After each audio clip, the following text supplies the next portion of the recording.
जय हिंद साथियों, स्वागत है आप सभी का एक बार फिर से हमारे इस चैनल पर। और आप अभी देख रहे हैं कि एडुटेरिया का जो प्रैक्टिस सेट चल रहा है उसके बारे में। जैसे मार्केट में जो भी अवेलेबल बहुत सारे प्रैक्टिस सेट हैं, तो जो बेहतर है हम प्रयास कर रहे हैं कि उस प्रैक्टिस सेट का आपको करवाया जाए जब तक कि एग्ज़ाम आपका नहीं होता है।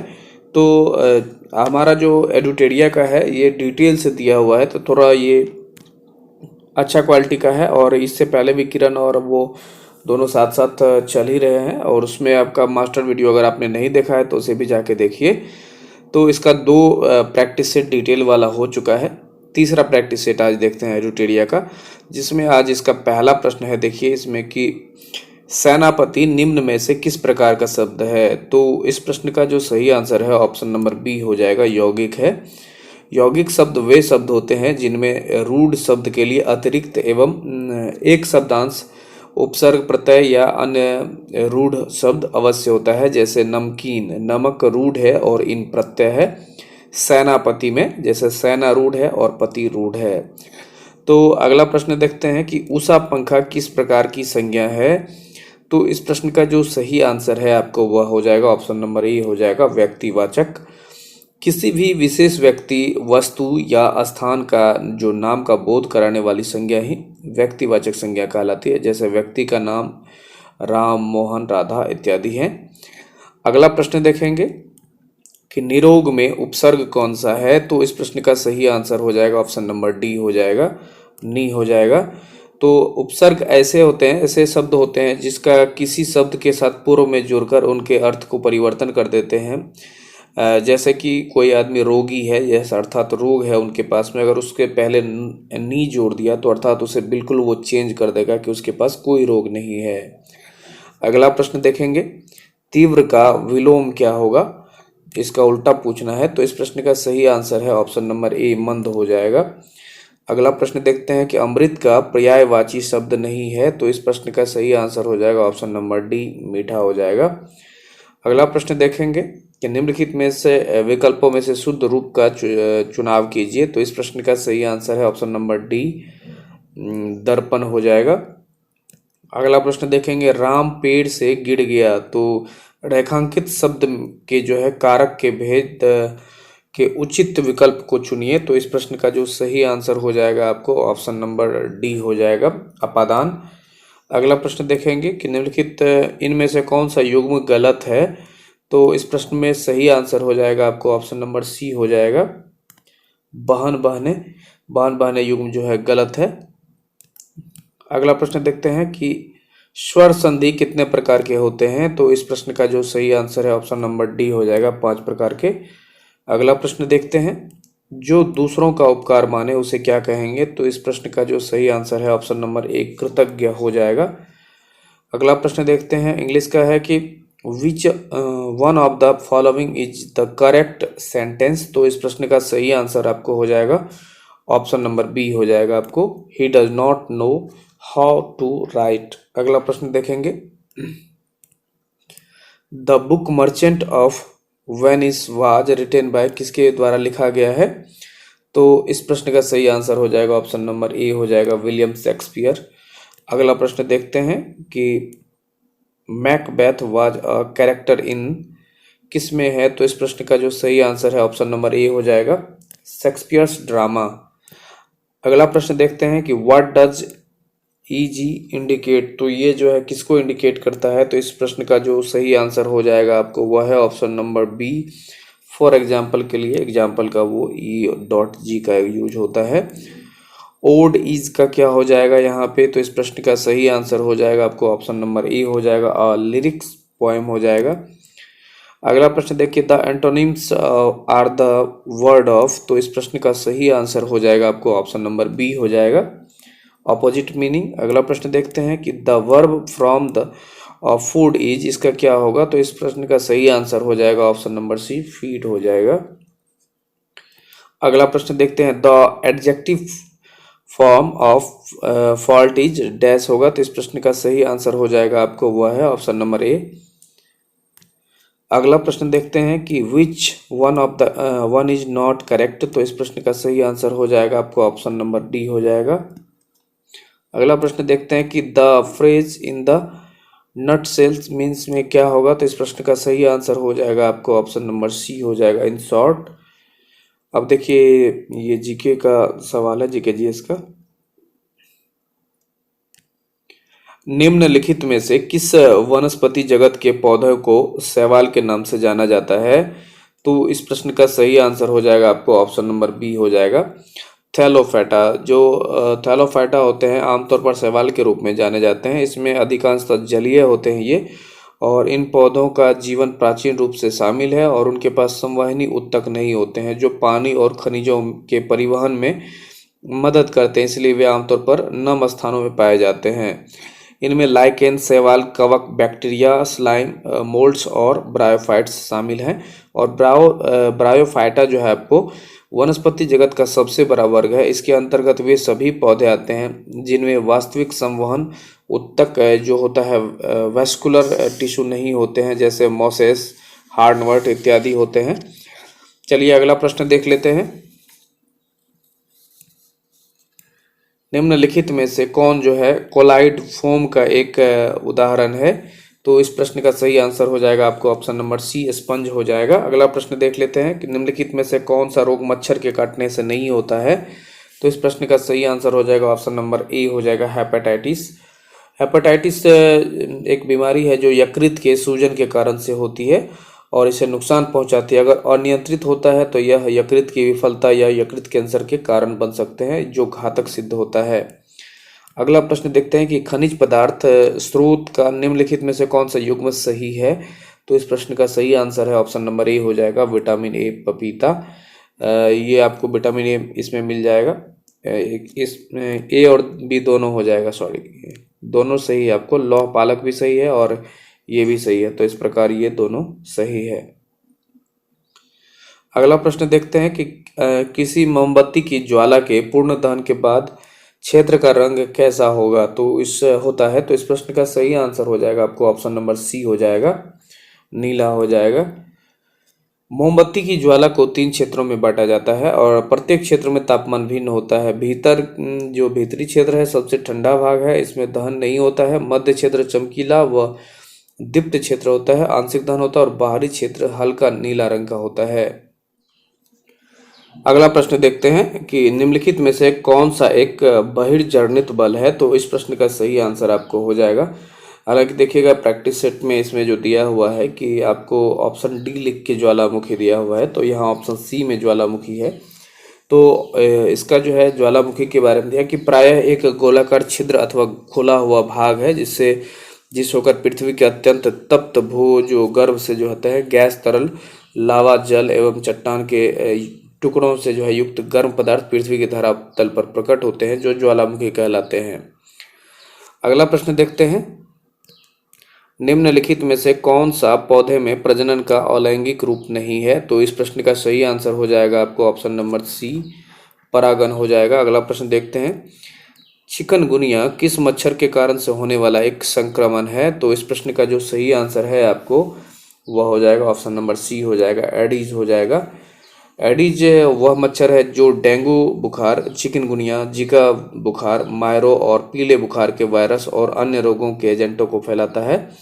इस मच्छर को उनके पैरों पर सफ़ेद निशान और उसके वक्ष के ऊपर सतह पर वीना जैसी दिखने वाली एक अंकन और पीठ पर सफ़ेद धारी द्वारा आसानी से पहचाना जा सकता है।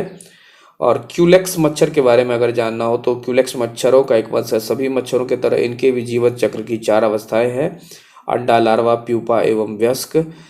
पहली 4 अवस्थाएं जल के अंदर पूरी होती है और यह कई महत्वपूर्ण रोग जैसे फाइलेरिया और पक्षियों में होने वाली रोग मलेरिया का वाहक है।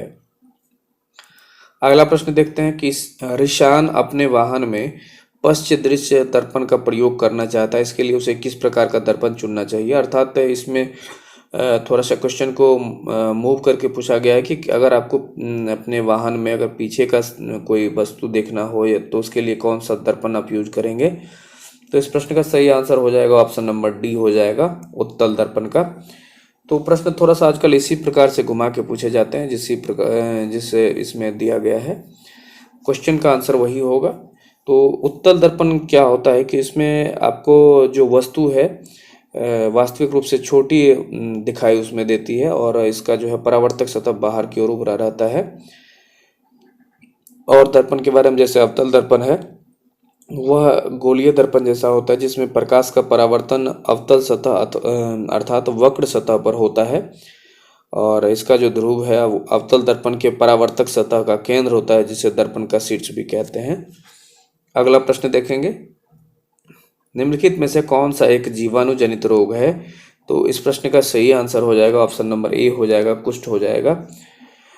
कुष्ठ जो है आपको ऊपरी श्वसन तंत्र के श्लेष्म और बाह्य नसों की एक ग्रेन्युलोमा संबंधी बीमारी है। त्वचा पर घाव इसके प्राथमिक बाह्य संकेत हैं और यदि इसे अनुपचारित छोड़ दिया जाए तो कुष्ठ रोग बढ़ता चला जाता है जिसके कारण त्वचा जो है नस, हाथ पैर और आंखों में अस्थायी क्षति का कारण बन सकता है। और इसमें जो इबोला वायरस के बारे में, इबोला जो है यह रोग पसीने और लार से फैलता है। संक्रमित खून और मल के सीधे संपर्क में आने से भी यह फैलता है। इसके अतिरिक्त यौन संबंधों और इबोला से संक्रमित शव को ठीक तरह से व्यवस्थित न करने के कारण भी यह रोग फैल सकता है। मलेरिया के बारे में जैसे आप लोग जानते हैं कि मलेरिया एक ऐसी बीमारी है जो संक्रमित मच्छर में मौजूद परजीवी की वजह से होती है। ये रोग इनके रोगाणु जो होते हैं इतने छोटे होते हैं जिन्हें हम देख नहीं सकते हैं। मलेरिया बुखार प्लाज्मोडियम विवेक्स नामक वायरस के कारण से होता है। और रेबीज जो है आपको, रेबीज एक बीमारी है जो कि रेबीज नामक विषाणु से होता है। यह मुख्य रूप से आपको पशुओं की बीमारी है लेकिन संक्रमित पशुओं द्वारा जो है मनुष्यों में भी हो सकती है। यह विषाणु संक्रमित पशुओं के लार से होता है। जब कोई पशु मनुष्य को काट लेता है तो यह विषाणु मनुष्य के शरीर में प्रवेश कर जाता है। रेबीज के टीके की खोज आपको लुई पास्चर के द्वारा की गई थी। अगला प्रश्न देखते हैं, डैश किसी किरण का परावर्तित किरण से अभिलंब पृष्ठ पर मापा गया कोण क्या हो जाएगा? तो इस प्रश्न का सही आंसर हो जाएगा ऑप्शन नंबर बी, परावर्तन कोण हो जाएगा। जो परावर्तन कोण है, यदि एक प्रकाश किरण को समतल सपाट पॉलिश पृष्ठ से परावर्तित किया जाता है तो इसका आपतन कोण हमेशा परावर्तन कोण के बराबर होगा। अर्थात आपतन कोण बराबर परावर्तन कोण। आपतित किरण, परावर्तित किरण और अभिलंब एक ही तल में स्थित होते हैं। अगला प्रश्न देखेंगे, निम्नलिखित में से कौन पादप जगत का उपसमूह नहीं है? तो इस प्रश्न का सही आंसर हो जाएगा ऑप्शन नंबर सी हो जाएगा, हेमिकॉर्डेटा। अगला प्रश्न देखेंगे,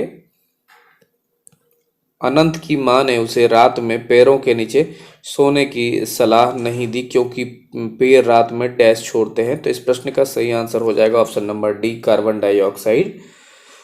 कार्बन डाइऑक्साइड यह एक रंगहीन तथा गंधहीन गैस है जो पृथ्वी पर जीवन के लिए अत्यावश्यक है। धरती पर यह प्राकृतिक रूप से पाई जाती है। धरती के वायुमंडल में यह गैस आयतन के हिसाब से लगभग 0.03% अवेलेबल है। और आपको जैसे नाइट्रोजन के बारे में जानना है तो नाइट्रोजन एक रासायनिक तत्व है जिसका प्रतीक चिन्ह N होता है और इसका परमाणु क्रमांक 7 होता है। ये सामान्य ताप और दाब पर यह गैस है और पृथ्वी के वायुमंडल में लगभग 78% आपको नाइट्रोजन अवेलेबल है। अगला प्रश्न देखेंगे, सोडियम का परमाणु द्रव्यमान कितना है? तो इस प्रश्न का सही आंसर हो जाएगा ऑप्शन नंबर बी हो जाएगा, 23 हो जाएगा। अगला प्रश्न देखते हैं कि सिलिकॉन डाइऑक्साइड मुख्यतः निम्नलिखित में से किसमें पाया जाता है? तो इस प्रश्न का सही आंसर हो जाएगा ऑप्शन नंबर डी, बालू हो जाएगा। सिलिकॉन डाइऑक्साइड कई उद्योगों जैसे दवा, भोजन, रसायन, इलेक्ट्रॉनिक्स निर्माण आदि में उपयोग में लाए जाते हैं। रासायनिक उद्योग में सिलिकॉन डाइऑक्साइड का उपयोग एडहेसिव और सीलेंट, एडसॉर्बेंट्स, सिरेमिक, चीनी मिट्टी के बर्तन, जंग अवरोधक, एंटी एडहेविस, रंजक और पेंट एडिटिव्स के जो है उत्पादन में आपको इसका यूज किया जाता है। अगला प्रश्न देखेंगे,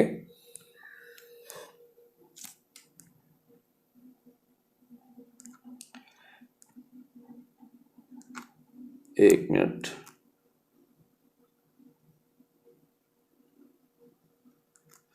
सामान्य दूध का पीएच कितना होता है? तो इस प्रश्न का जो सही आंसर हो जाएगा आपको ऑप्शन नंबर बी हो जाएगा, 6.7 to 6.9।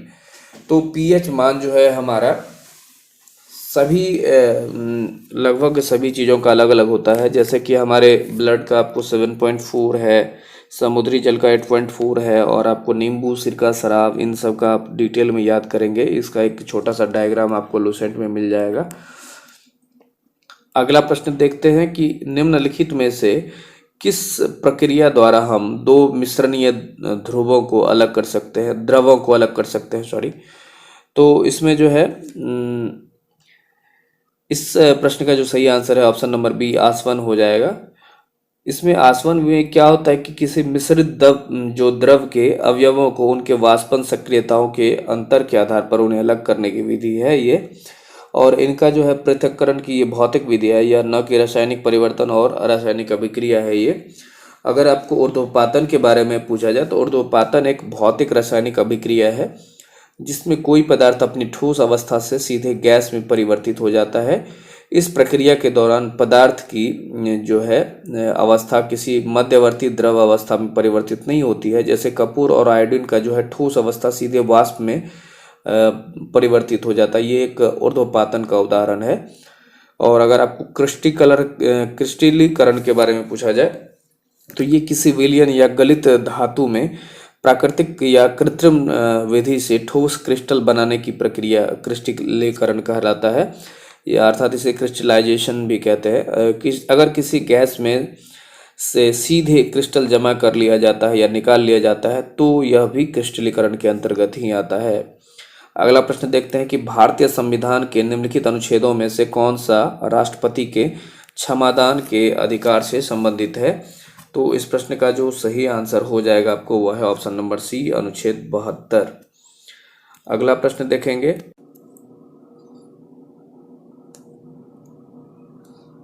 देखिए अगला प्रश्न है आपका, एक मिनट, निम्नलिखित में से किस राज्य की सीमा भूटान से नहीं मिलती है। तो इस प्रश्न का जो सही आंसर हो जाएगा आपको ऑप्शन नंबर डी हो जाएगा, मेघालय। मेघालय की जो सीमा है आपको भूटान से नहीं लगती है।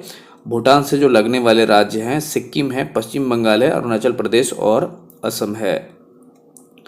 अगला प्रश्न देखेंगे कि दहेज निषेध अधिनियम 1961 कब से लागू हुआ है। तो इस प्रश्न का जो सही आंसर है आपको ऑप्शन नंबर ए हो जाएगा, 1 जुलाई 1961 से। अगला प्रश्न देखते हैं कि भारत के महान्यायवादी को कौन हटा सकता है, अर्थात अटॉर्नी जनरल ऑफ इंडिया को कौन हटा सकता है। तो इस प्रश्न का सही आंसर हो जाएगा ऑप्शन नंबर ए, राष्ट्रपति। अनुच्छेद 76 के 1 के अनुसार जो है भारत के राष्ट्रपति उच्चतम न्यायालय के न्यायाधीश नियुक्त होने के योग्य किसी व्यक्ति को भारत का महान्यायवादी अर्थात अटॉर्नी जनरल के पद पर उसे आसीन कर सकता है। और यह भारत का प्रथम जो है महान न्यायवादी या फिर कह सकते हैं प्रथम विधि अधिकारी होता है, तथा इसे भारत के किसी भी न्यायालय में सुनवाई का अधिकार प्राप्त होता है। इसे संसद के किसी भी सदन में भाग लेने और बोलने का अधिकार होता है, किंतु इसे सदन में मतदान करने का अधिकार नहीं होता है। और ये राष्ट्रपति के प्रसाद पर्यंत अर्थात उनकी इच्छा अनुसार पद धारण करते हैं। चलिए अगला प्रश्न देखते हैं। बिहार में कुल कितने प्रमंडल हैं। तो इस प्रश्न का जो सही आंसर हो जाएगा आपको ऑप्शन नंबर सी हो जाएगा, 9 हो जाएगा। प्रशासनिक दृष्टिकोण से जो है आपको बिहार को 9 प्रमंडल तथा 38 जिलों मंडल कहते हैं जिलों को, और 38 जिलों में बांटा गया है। तो बिहार जो है द्विसदनीय विधानसभा सीटों की संख्या बिहार में आपको 243 है, और विधान परिषद के सदस्यों की संख्या आपको 75 है। और अगर आपसे लोकसभा की पूछा जाए तो लोकसभा की संख्या 40 है, राज्यसभा की संख्या 16 है। अगला प्रश्न देख लेते हैं। भारत में प्रथम सत्याग्रह गांधी जी ने कहाँ शुरू किया था। तो इस प्रश्न का जो सही आंसर हो जाएगा ऑप्शन नंबर बी हो जाएगा, चंपारण में। अफ्रीका से आने के पश्चात जब गांधी जी 9 जनवरी 1915 को दक्षिण अफ्रीका से वापस आते हैं तो उसके बाद उन्होंने एक लखनऊ अधिवेशन में भाग लिया जो 1916 में हुआ, जिसकी अध्यक्षता आपको अंबिका चरण मजूमदार जी के द्वारा की जाती है। तो उस अधिवेशन में चंपारण के जो किसान है राजकुमार शुक्ल जी, वे भी उस अधिवेशन में पहुंचते हैं और गांधी जी से वहां की समस्याओं को अवगत कराते हैं और बोलते हैं कि आप हमारे लिए वहां पे सत्याग्रह कीजिए। तो जिसके बाद गांधी जी उनके आमंत्रण को स्वीकार करते हैं, जिसके पश्चात 1917 में वो चंपारण में अपना पहला सत्याग्रह प्रारंभ करते हैं और वो सफल सत्याग्रह माना जाता है। अगला प्रश्न देखते हैं। दिल्ली के लाल किले में स्थित मोती मस्जिद को किसने बनवाया था? तो इस प्रश्न का जो सही आंसर हो जाएगा आपको ऑप्शन नंबर बी हो जाएगा, औरंगजेब के द्वारा। और दिल्ली के लाल किले में स्थित जो मोती मस्जिद का निर्माण है औरंगजेब ने करवाया था, जबकि आगरा के लाल किले में जो स्थित मोती मस्जिद है इसका निर्माण आपको शाहजहां के द्वारा करवाया गया था। अगला प्रश्न देखेंगे कि जातक जो है पवित्र ग्रंथ है किसका? तो इस प्रश्न का सही आंसर हो जाएगा ऑप्शन नंबर सी हो जाएगा, बौद्धों का हो जाएगा। जातक बौद्ध धर्म का पवित्र ग्रंथ है और जातक की कथाएं प्रदर्शित करती है कि बौद्धिस्त्व का जो है अवतार मनुष्य रूप में भी हो सकता है तथा पशुओं के रूप में भी हो सकता है। बौद्धिस्त्व के रूप में पुनर्जन्मों की जो है दीर्घ श्रृंखला के अंतर्गत बुद्ध ने शाक्य मुनि के रूप में अपना अंतिम जन्म प्राप्त किया है, किंतु इसके उपरांत मैत्रेय तथा अनाम बुद्ध अभी अवतरित होने शेष हैं। अगला प्रश्न देखेंगे कि संयुक्त राष्ट्र दिवस किस तिथि को मनाया जाता है या कब मनाया जाता है? तो इस प्रश्न का सही आंसर है ऑप्शन नंबर ए हो जाएगा, 24 अक्टूबर को। जब हमारा द्वितीय विश्व युद्ध 1939 से 45 तक चला, अर्थात 6 वर्षों तक, जब हिरोशिमा और नागासाकी पर बम गिराने के बाद जापान के द्वारा आत्मसमर्पण किया गया 6 अगस्त 1945 और 9 अगस्त 1945 को, उसके बाद इस महाविनाशकारी समस्याओं को रोकने के लिए 24 अक्टूबर 1945 को एक संयुक्त राष्ट्र स्थापना की गई ताकि भविष्य में इस प्रकार की पुनरावृत्ति ना हो सके। वर्तमान में इसके कुल सदस्यों की संख्या आपको 193 है। अगला प्रश्न देखेंगे। रामनाथ कोविंद भारत के कौन से राष्ट्रपति, इसमें बने हैं दिया हुआ है लेकिन यहाँ पे थे होगा, तो इस प्रश्न का सही आंसर हो जाएगा ऑप्शन नंबर बी, 14वें। अभी तो वर्तमान में हमारी जो राष्ट्रपति हैं द्रौपदी मुर्मू जी हैं, जो 15वीं राष्ट्रपति हैं। द्रौपदी मुर्मू जी के बारे में डिटेल आपको दिया हुआ है, आप उसमें भी देख सकते हैं शॉर्ट्स में। अगला प्रश्न देखते हैं कि मैरी कॉम किस खेल से जुड़ी हुई है? तो इस प्रश्न का जो सही आंसर है आपको वह है option number D, boxing. Mary Kom जो है आपको बॉक्सिंग की खिलाड़ी है जो 8 बार विश्व कप मुक्केबाज की प्रतियोगिता की विजेता रह चुकी है और मैरी कॉम मणिपुर राज्य से संबंधित है।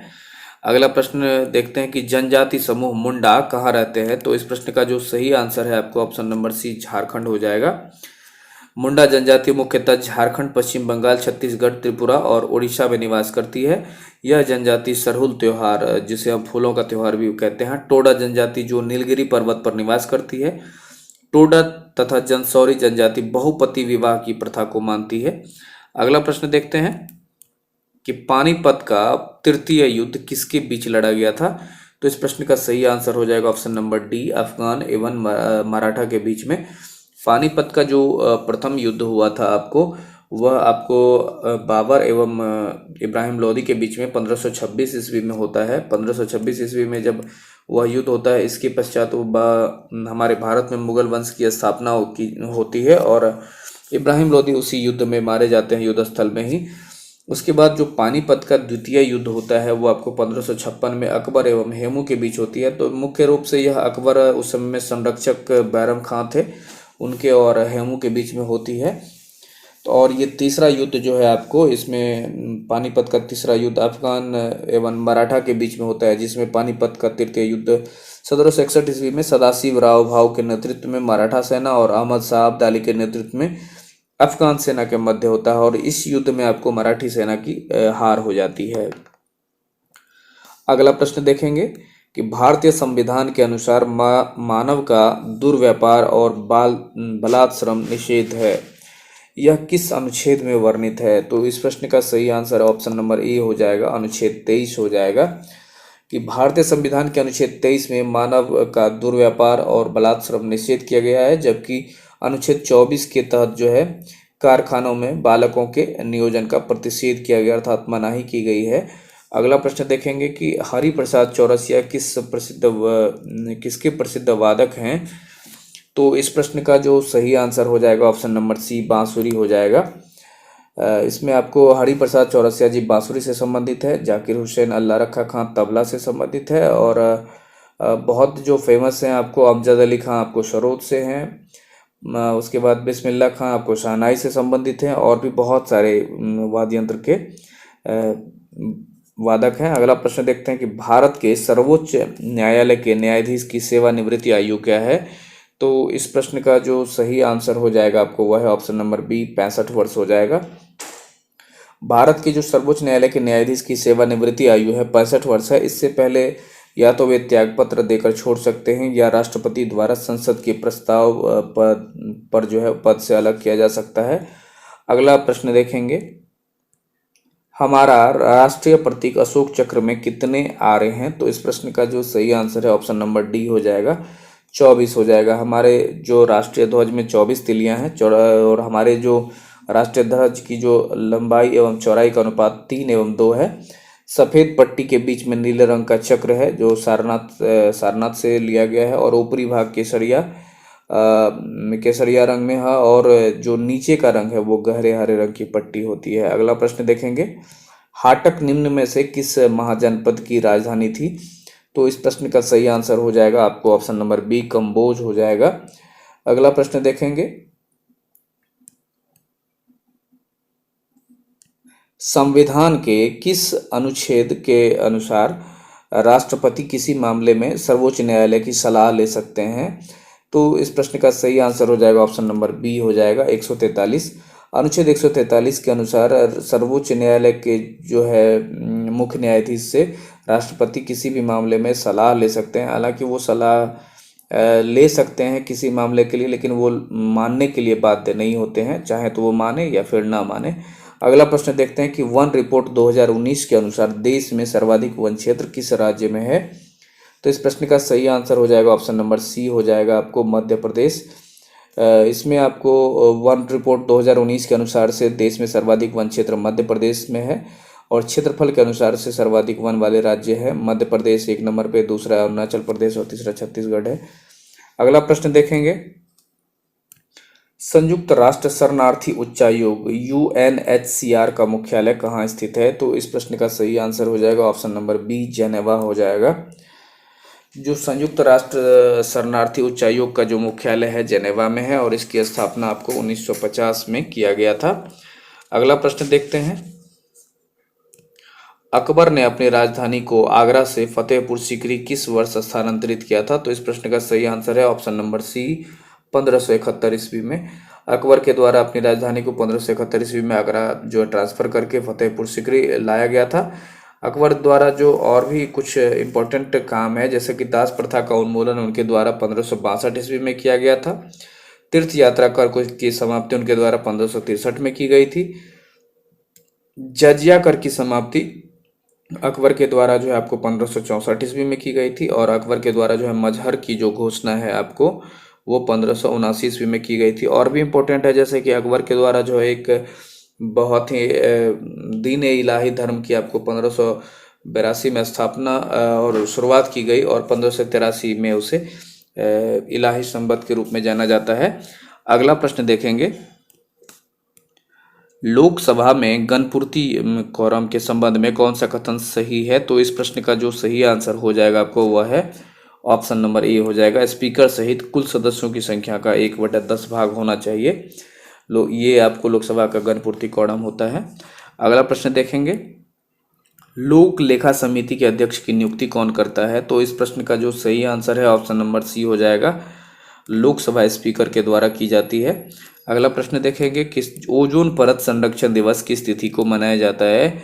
तो इस प्रश्न का सही आंसर ऑप्शन नंबर बी, 16 सितंबर हो जाएगा। 16 सितंबर को अंतर्राष्ट्रीय ओजोन संरक्षण दिवस मनाते हैं हम लोग, और 16 इसका मनाने का एक रीजन है कि जो हमारे समताप मंडल के ऊपरी भाग में जो ओजोन सतह पाई जाती है, और उससे ये हमारे शरीर को जो पराबैंगनी किरणें सूर्य से निकलने वाली है उनसे हमारे शरीर की रक्षा करती है। और यहाँ पर जब हमारे जो धरती पर बहुत सारे ऐसे जो गैस हैं, जैसे क्लोरोफ्लोरोकार्बन, नाइट्रस ऑक्साइड और बहुत सारे ऐसे हैं जिसके कारण से इनको नुकसान पहुंच रहा है, तो इसी के संबंध में 16 सितंबर 1987 को कनाडा के मॉन्ट्रियल में ओजोन क्षयकारी पदार्थों के उत्पादन को सीमित करने के लिए 33 देशों की एक समझौते पर हस्ताक्षर किया गया था। इसी कारण से 16 सितंबर को हम लोग प्रतिवर्ष ओजोन परत संरक्षण दिवस के रूप में मनाते हैं। अगला प्रश्न देखेंगे कि निम्नलिखित में से कौन सा दर्रा शिमला को तिब्बत से जोड़ता है। तो इस प्रश्न का सही आंसर हो जाएगा ऑप्शन नंबर ए, शिवकिला दर्रा हो जाएगा। अगला प्रश्न देखेंगे, संविधान सभा की अंतिम बैठक कब हुई थी।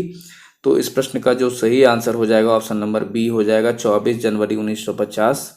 संविधान सभा की अंतिम बैठक आपको 24 जनवरी 1950 को हुई थी। अगर इसका पहला बैठक तो आपको 9 दिसंबर 1946 हो जाएगा। दूसरा आपको जिसमें आपको सच्चिदानंद सिन्हा को अस्थायी अध्यक्ष चुनते हैं, फिर अगले दिन 2 दिन के बाद आपको 11 दिसंबर 1946 को डॉक्टर राजेंद्र प्रसाद को अस्थायी अध्यक्ष चुना जाता है, और फिर उसके 2 दिन बाद 13 दिसंबर 1946 को नेहरू जी के द्वारा अपना रिपोर्ट सबमिट किया जाता है, जिसे बाद में हम संविधान के प्रेम्बल में उसे स्वीकार कर लेते हैं। 24 जनवरी 1950 को हमारे संविधान की अंतिम बैठक हुई थी। उसी दिन संविधान सभा के द्वारा डॉक्टर राजेंद्र प्रसाद को भारत का प्रथम राष्ट्रपति चुना जाता है, और भारत का संविधान पूरी तरह से 26 जनवरी 1950 को लागू हो जाता है। अगला प्रश्न देखेंगे, किस वर्ष गोवा भारत संघ का राज्य बना। तो इस प्रश्न का जो सही आंसर हो जाएगा आपको वह है ऑप्शन नंबर डी हो जाएगा, 1987 ईस्वी। वर्ष 1987 में गोवा भारत संघ का राज्य बना है। गोवा भारत का 25वां राज्य बना। गोवा भारत के दक्षिणी तट पश्चिमी तट पर स्थित एक राज्य है, जिसे कोंकण के रूप में जाना जाता है। अरब सागर इसके पश्चिमी तटीय तट का निर्माण करते हैं, और इसमें जो है आपको क्षेत्रफल के दृष्टिकोण से यह भारत का सबसे छोटा तथा जनसंख्या में चौथा सबसे छोटा राज्य है। गोवा की राजधानी पणजी है। वास्को डिगामा जो है वास्को डिगामा इसका सबसे बड़ा शहर है, और यहाँ की सबसे आधिकारिक भाषा जो है, यहाँ की आधिकारिक भाषा आपको कोंकणी बोली जाती है। भारत का एकमात्र राज्य है यहाँ जहाँ पे अनुच्छेद 44 आपको यहाँ पे अर्थात यूसीसी और यूनिफॉर्म सिविल कोड यहाँ पे लागू है। तो बढ़ते हैं अगले प्रश्न की ओर। भारत में पिछड़ा वर्ग को परिभाषित करने, सूची बनाने और उसकी समस्या को जानने के लिए एक आयोग बनाने के लिए संबंधित प्रावधान भारतीय संविधान के किस अनुच्छेद में है। तो इस प्रश्न का सही आंसर ऑप्शन नंबर सी हो जाएगा, अनुच्छेद 340 में। भारत में पिछड़ा वर्ग को परिभाषित करने, सूची बनाने और उसकी समस्या को जानने के लिए एक आयोग बनाने से संबंधित जो प्रावधान है आपको भारतीय संविधान के अनुच्छेद 340 में है। अनुच्छेद 340 के आधार पर काका कालेलकर के द्वारा 1953-55 ईस्वी में एक मंडल कमीशन जो है 55 ईस्वी में, एवं मंडल कमीशन की जो नियुक्ति है आपको 1978-80 में, इसके दोनों का गठन किया गया था।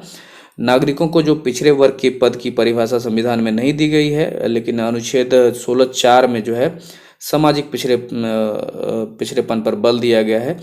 अनुच्छेद 338B आपको राष्ट्रीय पिछड़ा वर्ग आयोग से संबंधित है। अगला प्रश्न देखेंगे कि सर्वोच्च न्यायालय ने 27% आरक्षण की घोषणा को कब वैध माना। तो इस प्रश्न का सही आंसर हो जाएगा आपको ऑप्शन नंबर सी हो जाएगा, 1992 में।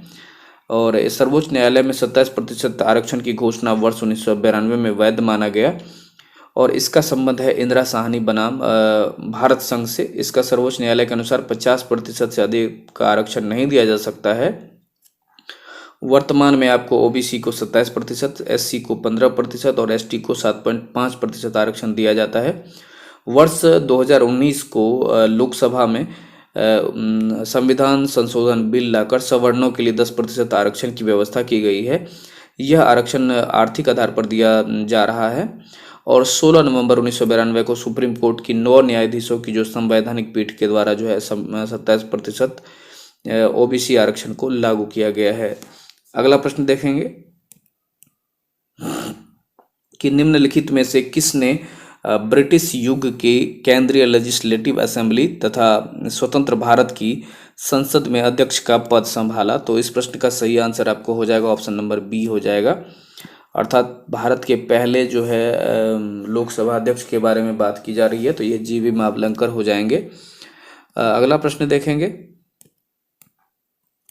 डॉक्टर राजेंद्र प्रसाद को 9 अगस्त 1942 को गिरफ्तार करके कहाँ भेजा गया। तो इस प्रश्न का सही आंसर हो जाएगा option number D, Bankipur jail हो जाएगा। 9 अगस्त 1942 को गांधी जी एवं अन्य सभी प्रमुख कांग्रेसी नेताओं को बंदी बना लिया गया था, और गांधी जी और सरोजिनी नायडू को पूना के आगा खां पैलेस में नज़रबंद किया गया और कांग्रेस कार्य समिति के सदस्यों जैसे नेहरू, मौलाना आज़ाद, गोविंद बल्लभ पंत और डॉक्टर प्रफुल्ल चंद्र घोष, डॉक्टर पट्टाभी सीतारामैया, डॉक्टर महमूद आचार्य कृपलानी को अहमदनगर किले में रखा गया था। और कांग्रेस कार्य समिति के सदस्य राजेंद्र प्रसाद बम्बई नहीं आ पाए थे तो उन्हें पटना में ही गिरफ्तार कर लिया गया था और बांकीपुर जेल में नज़रबंद रखा गया था। अगला प्रश्न देखेंगे, भारत छोड़ो का नारा किसने दिया था? तो इस प्रश्न का सही आंसर हो जाएगा option number C, Yusuf Ali के द्वारा दिया गया था। भारत छोड़ो का नारा यूसुफ अली ने दिया था, किंतु प्रसिद्धि महात्मा गांधी ने दिलाई, इसलिए 1958 इसीलिए इसे जो है कभी कभी महात्मा गांधी के नाम से जो जाना जाता है। इसे अगस्त जो हमारा जो 1942 में जो हुआ था भारत छोड़ो क्रांति, उसी के नाम से जाना जाता है। और इनके द्वारा ही जो है यूसुफ अली के द्वारा ही आपको 1928 में जब आपको साइमन कमीशन आया था तो उनके Simon go back, Simon commission वापस जाओ का भी नारा दिया गया था। अगला प्रश्न देखेंगे कि किस राज्य की पुलिस ने तीर्थ व पर्यटन स्थलों पर स्वच्छता बनाए रखने के लिए ऑपरेशन मर्यादा शुरू किया है? तो इस प्रश्न का जो सही आंसर हो जाएगा आपको ऑप्शन नंबर ए हो जाएगा, उत्तराखंड के द्वारा। उत्तराखंड राज्य की पुलिस ने तीर्थ व पर्यटन स्थलों पर स्वच्छता बनाए रखने के लिए ऑपरेशन मर्यादा शुरू किया है। अगला प्रश्न देखिए कि 5 मई को नीरज चोपड़ा ने 88.67 मीटर दूर भाला फेंक कर डैश में आयोजित डायमंड लीग का खिताब अपने नाम किया है। तो इस प्रश्न का सही आंसर हो जाएगा आपको ऑप्शन नंबर सी, दोहा हो जाएगा। 5 मई को नीरज चोपड़ा ने 88.67 मीटर दूर भाला फेंक कर दोहा में आयोजित डायमंड लीग का खिताब अपने नाम कर लिया है। अगला प्रश्न देखेंगे कि अंतर्राष्ट्रीय गैर लाभकारी संगठन रिपोर्टर्स विदाउट बॉर्डर्स द्वारा जारी विश्व प्रेस स्वतंत्रता सूचकांक 2023 में भारत की रैंकिंग क्या है?